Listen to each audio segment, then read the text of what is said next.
ನಮಸ್ಕಾರ. ಇದು ನಿಮ್ಮ JBS ಸಿಕ್ಕಿದ್ರಿ ಅಪ್ಡೇಟ್ಸ್ ಚಾನಲ್.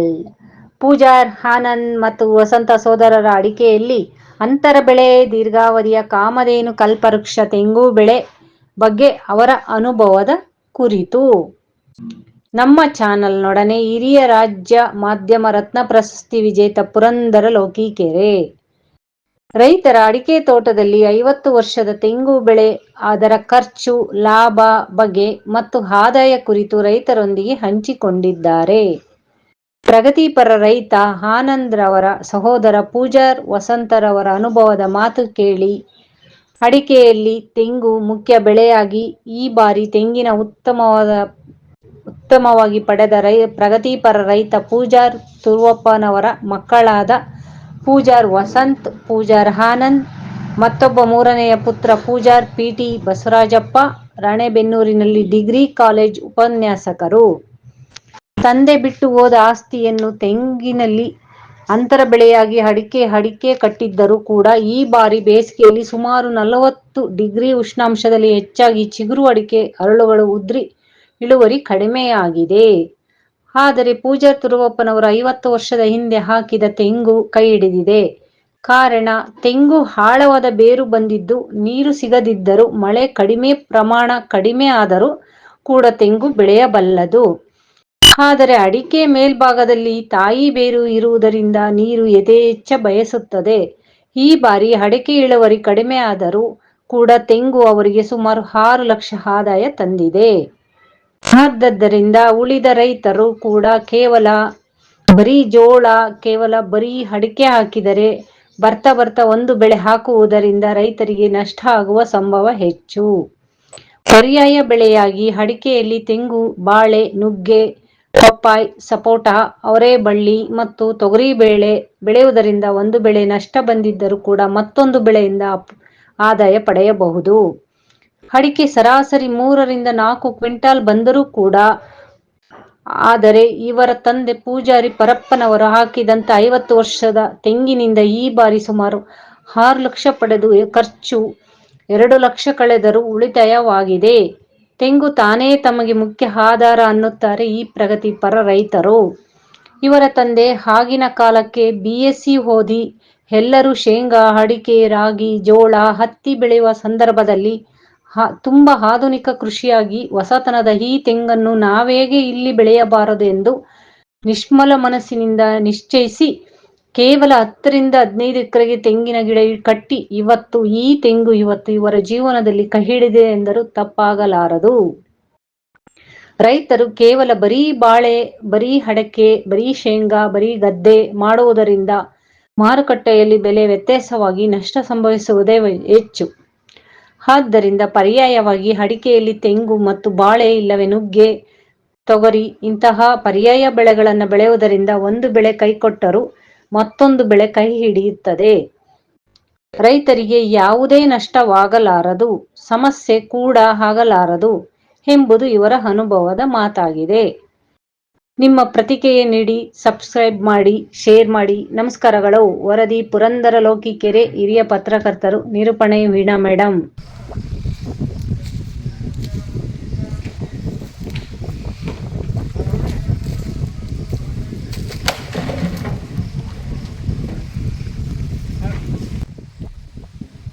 ನನ್ನ ಹೆಸರು PT ಆನಂದಪ್ಪ ಅಂತ ಲೋಕಿಕೆರೆ. ನಮ್ಮ ಅಪ್ಪರು ಮೊದಲಿದ್ದಲ್ಲ ಕೃಷಿ ಬೆಳೆನೇ ಮಡ್ಕೊಂತ ಬಂದ. ಮೊದಲು ಶೇಂಗಾ, ರಾಗಿ ಬೆಳೀತಾ ಇದ್ವಿ. ಇದು 10 ಎಕರೆ ಜಮೀನು. 10 ಎಕರೆ ಜಮೀನಾಗ ರಾಗಿ ಬೆಳೆಯೋದು, ರಾಗಿ ತಕ್ಷಣ ಶೇಂಗಾ ಬೆಳೆಯೋದು, ಹತ್ತಿ ಬೆಳೆಯೋದು ಮಡ್ಕೊಂತ ಬರ್ತಿದ್ವಿ. ಈಗ ನಮ್ಮ ಅಪ್ಪರು ಬೇರೆ ಕಡೆ ತೋಟ ನೋಡ್ಕೊಂಬಂದು ತೆಂಗಿನ ಗಿಡ ಹಾಕಿದ್ರು. ತೆಂಗಿನ ಗಿಡ ಹಾಕಿ ಹೆಚ್ಚು 40 ಸಗಣಿ ಗೊಬ್ಬರ, ಕುರೆ ತರಿಸಿದ್ದು, ಹೊಲ ಹೊಡಿಸಿದ್ದು, ಲೇಬರ್ದೆಲ್ಲ ಸೇರಿ ಒಂದು ವರ್ಷಕ್ಕೆ ಏನಿಲ್ಲ ಅಂದರೂ ವರ್ಷದ ಬೆಳೆ ಇದು 4 ಲಕ್ಷ ಉಳಿತೈತಿ. ಹಂಗಾಗಿ ನಾವು 3 ಅಣ್ಣ ತಮ್ಮಳು, ಒಬ್ಬರು ಡಿಗ್ರಿ ಪ್ರೊಫೆಸರ್ ಇದ್ದಾರೆ. ನಾವು ಅಣ್ಣ ತಮ್ಮಿದ್ದ ಜಮೀನು ನೋಡ್ಕೊಂತ ತೋಟ ನೋಡ್ಕೊಂತ ಹೋಗ್ತಾ ಇದ್ದೀವಿ. ಹಂಗಾಗಿ ಅದರೊಳಗೆ ಅಡಿಕೆನೂ ಸಿಗ್ತೈತಿ. ಅಡಿಕೆ ಈ ಸಲ ಇಳುವರಿ ಕಡಿಮೆನೇ. ಎಕರೆಗೆ ಒಂದು 3 ರಿಂದ 4 ಕ್ವಿಂಟಲ್ ಅಡಿಕೆ ಬಂದೇ ಬರ್ತೈತೆ. ತೆಂಗಿನ ಗಿಡದ ಒಳಗೆ ಅಂತರ ಬೆಳೆಯಾಗಿ ಅದು ಪರವಾಗಿಲ್ಲ ಮಾರ್ಕೆಟ್ ಸಿಗ್ತೈತೆ. ಅಡಿಕೆ ರೇಟು 40 ಅಡಿಕೆ ರೇಟು. ಅದು ಒಂದು 3-4 ಕ್ವಿಂಟಲ್ ಸಿಗ್ತೈತೆ ತೆಂಗಿನ ಗಿಡದಾಗ, ಏನು ಕಡಿಮೆ ಅಂದರು. ಹಂಗಾಗಿ ಅಡಿಕೆ ತೆಂಗು ಹಾಕಿರೋದು ಒಳ್ಳೆ ಬೆಳೆ ಬರ್ತೈತಿ. ರೈತರು ಇವತ್ತು ಏನು ಮಳೆಗಾಲ ಹೋದ್ರೂ ಕೂಡ ತೆಂಗಿನ ಗಿಡ ಒಂದು ಬೆಳೆ ಫಸಲು ಬಿಡ್ದಂಗೆ ಇರ್ಬೋದು. ಆದರೆ ತೆಂಗಿನ ಗಿಡ ಅಡಿಕೆ ಗಿಡ ಒಣಗಿದಂಗೆ ಒಣಗೋದಿಲ್ಲ. ನೆಕ್ಸ್ಟ್ ನೀರು ಸೋರ್ ಚೆನ್ನಾಗಿತ್ತಂದರೆ ನೆಕ್ಸ್ಟ್ ತೆಂಗಿನಕಾಯಿ ಬಿಟ್ಕೊಂತಲೇ ಹೋಗತ್ತೆ. 1 ವರ್ಷ 2 ವರ್ಷ ಬಿಡ್ದಂಗೆ ಇರ್ಬೋದು, ಅದು ಪೂರ್ತಿ ಅಡಿಕೆ ಗಿಡ ಒಣಗದಂಗೆ ಒಣಗೋದಿಲ್ಲ. ಹಂಗಾಗಿ ರೈತ ಪ್ರತಿಯೊಂದು ಬೆಳೆನೂ ಅಂತರ ಬೆಳೆಗೆ ಒಳಗೆ ಹಾಕ್ಯಾನ ಅಂತ ಮಾಡಿ ಅಡಿಕೆ ತೆಂಗು ಅಂತ ಹೇಳಕ್ಕೆ ಬಯಸ್ತೀನಿ. ತೆಂಗಿನ ಗಿಡ ಕಲ್ಪವೃಕ್ಷ ಅಂತ ಕರೆದಿದ್ದು 100 ಜವಾರಿ ಗಿಡ 80ರಿಂದ 90 100 ವರ್ಷ ತನಕಲೂ ಬಾಳಿಕೆ ಬರ್ತೈತಿ. ಇದ್ರದ್ದು ಬರೀ ಕಾಯಿ ಒಂದೇ ಅಲ್ಲ, ಇದ್ರದ್ದು ತೆಂಗಿನ ಗರೆ, ತೆಂಗಿನ ಚೊಲ್ಟೆ, ನೀರೊಲಿಗೆ ಅದನ್ನು ಐತೆ ಹಾಕಿದ್ದೀವಿ. ಆವಾಗ ಈ ಸಲ ಅಡಿಕೆ ನೀರಲ್ಲಿ ಕೆಲವು ತೋಟ ಭಾಳ ಒಣಗಿದಾವೆ. ಆದ್ರೂ ನಮ್ಮ ತೆಂಗಿನ ಗಿಡ ಇರೋದು ತೆಂಗಿನಕಾಯಿ ಫಸಲು ಕೊಡ್ತಾ ಐತಿ. ಪ್ರತಿ ಒಂದು ಗಿಡಕ್ಕೂ 100ರಿಂದ 120-130 ಕಾಯಿ ಸಿಗ್ತೈತಿ. ಇದು ವರ್ಷದ ಬೆಳೆ ಇದ್ರೆ ಒಂದು 400 ಗಿಡ ತೆಂಗಿನ ಗಿಡ ಐತಿ. 400 ಗಿಡ ತೆಂಗಿನ ಗಿಡದಾಗ ವರ್ಷಕ್ಕೆ 40,000 ಕಾಯಿ ಸಿಗ್ತೈತಿ. ಈಗ ಕಡಿಮೆ ಅಂದ್ರೆ 10-12ರಿಂದ 15 ರೂಪಾಯಿ ತನಕ ರೇಟ್ ಸಿಗ್ತೈತಿ. ಒಂದು ಅವರೇಜ್ 13-14 ರೂಪಾಯಿ ರೇಟ್ ಕಡಿದ್ರೆ ಒಂದು 4 ಲಕ್ಷ ರೂಪಾಯಿ ಕಾಯಿ ಹಾಕವು. 6 ಲಕ್ಷ ರೂಪಾಯಿಗೆ 6 ಲಕ್ಷ ರೂಪಾಯಿ ಕಾಯ್ದಾಗ ಒಂದು 2 ಲಕ್ಷ ರೂಪಾಯಿ. ನನ್ನ ಹೆಸರು doctor Basavarajappa P T, associate professor, government first age ಕಾಲೇಜಲ್ಲಿ ನಾನು ಅಸೋಸಿಯೇಟ್ ಪ್ರೊಫೆಸರಾಗಿ ಕೆಲಸ ಮಾಡ್ತಿದ್ದೀನಿ.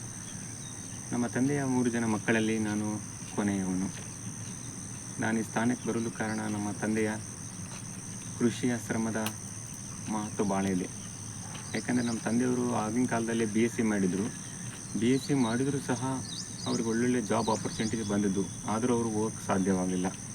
ಯಾಕೆಂದರೆ ಅಂದಿನ ಕಾಲದಲ್ಲಿ ಕೃಷಿಗೆ ಹೆಚ್ಚು ಮಹತ್ವ ತಂದು ಕೊಡುವ ನಿಮಿತ್ತ, ಕೃಷಿಯಲ್ಲಿ ಹೆಚ್ಚು ಆದಾಯ ತಂದು ಕೊಡುವ ನಿಮಿತ್ತ, ಕೃಷಿಯಲ್ಲಿ ವೈಜ್ಞಾನಿಕ ಪದ್ಧತಿಯನ್ನು ಅಳವಡಿಸುವ ನಿಮಿತ್ತ ನಮ್ಮ ತಂದೆಯವರು ಪ್ರಾರಂಭದಲ್ಲಿ ಮೆಕ್ಕೆಜೋಳ, ಹತ್ತಿ ಹಾಗೂ ಕಬ್ಬನ್ನು ಬೆಳೀತಿದ್ದರು. ನಂತರ ಸ್ವಲ್ಪ ದಿನಗಳ ನಂತರ ಭತ್ತವನ್ನು ಬೆಳೆಯಲು ಪ್ರಾರಂಭಿಸಿದರು.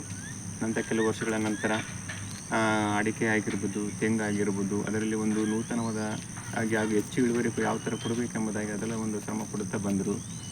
ಈ ಎಲ್ಲ ಶ್ರಮದ ಹಿಂದೆ ನಮ್ಮ ತಂದೆಯ ಶ್ರಮ ಬಹಳ ಮಹತ್ವ ಇತ್ತು. ಹಾಗಾಗಿ ಇವತ್ತು ನಾನು ಸ್ಥಾನಕ್ಕೆ ಬರ್ತದೆ ಅಂದರೆ ನಮ್ಮ ತಂದೆಯ ಕೃಷಿಯ ಆದಾಯ ಬಹಳ ಮಹತ್ವ ಇದೆ ಅಂತೇಳಿ ನಾನು ಹೇಳೋಕ್ಕೆ ಇಷ್ಟಪಡ್ತಿದ್ದೀನಿ.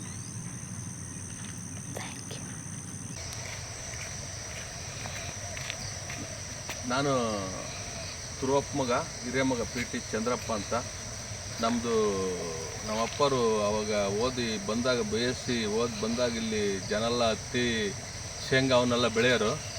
ಬಂದಾಗ ಜನಲ್ಲಿ ಇವ್ರು ಯಾಕೆ ಹಿಂಗೆ ಇದು ಮಾಡ್ತಾರೆ, ತೆಂಗು ಹಾಕ್ತಾರೆ ಅಂತ ಹಂಗೆ ಇಂಥ ಜನಗಳು ಇದು ಮಾಡೋರು. ಈಗ ಅಡಿಕೆ ತೆಂಗು ಐತಲ್ಲ, ಎಲ್ಲದಕ್ಕೂ ಹೋಲಿಸಿದ್ರೆ ಈ ತೆಂಗಿನ ಒಟ್ಟು ಉತ್ತಮ. ಎಲ್ಲ ಜನ ಇದನ್ನ ಮಾಡೋದು ನೋಡಿದ್ರೆ ಅಡಿಕೆ ಎಲ್ಲ ಇದಾಗಿರೋದಕ್ಕೆ ನಾವು ಅಪ್ಪ ತೆಂಗು ಹಾಕಿರೋದಕ್ಕೆ ನಾವು ಬೇಸಿಗೆಗೆಲ್ಲ ಅಡಿಕೆ ಎಲ್ಲ ಫೇಲ್ ಆದ್ರೂ ತೆಂಗ ನಮಗೆ ಭಾಳ ಉತ್ತಮ ಐತಿ. ತೆಂಗಿನ ಒಳ್ಳೆ ಇಳುವರಿ ಐತಿ. ನೀರು ಇಲ್ಲಿದ್ರೂ ಸಹಿತ ಭಾಳ ಚೆನ್ನಾಗಿ ಬಂದಿದೆ. ಹಂಗಾಗಿ ನಾವು ತೆಂಗಿನಿಂದಲೇ ನಮ್ದೆಲ್ಲ ನಾವು ಪಾಡಾಗಿರೋದು. ಬೇರೆ ಬೆಳೆ ಇದು ಮಾಡೋಕ್ಕಿಂತ ಗದ್ದೆ ಅದಕ್ಕಿಂತ ಇದು ಮಾಡ್ಕೊಂತ ಇದು ತೆಂಗಿನ ಇಳುವರಿ ಪರಿಹಾರ ಬೆಳೆದಾಗ ಎಲ್ಲದೂ ಇದನ್ನ ಮಾಡ್ಕೋಬೋದು.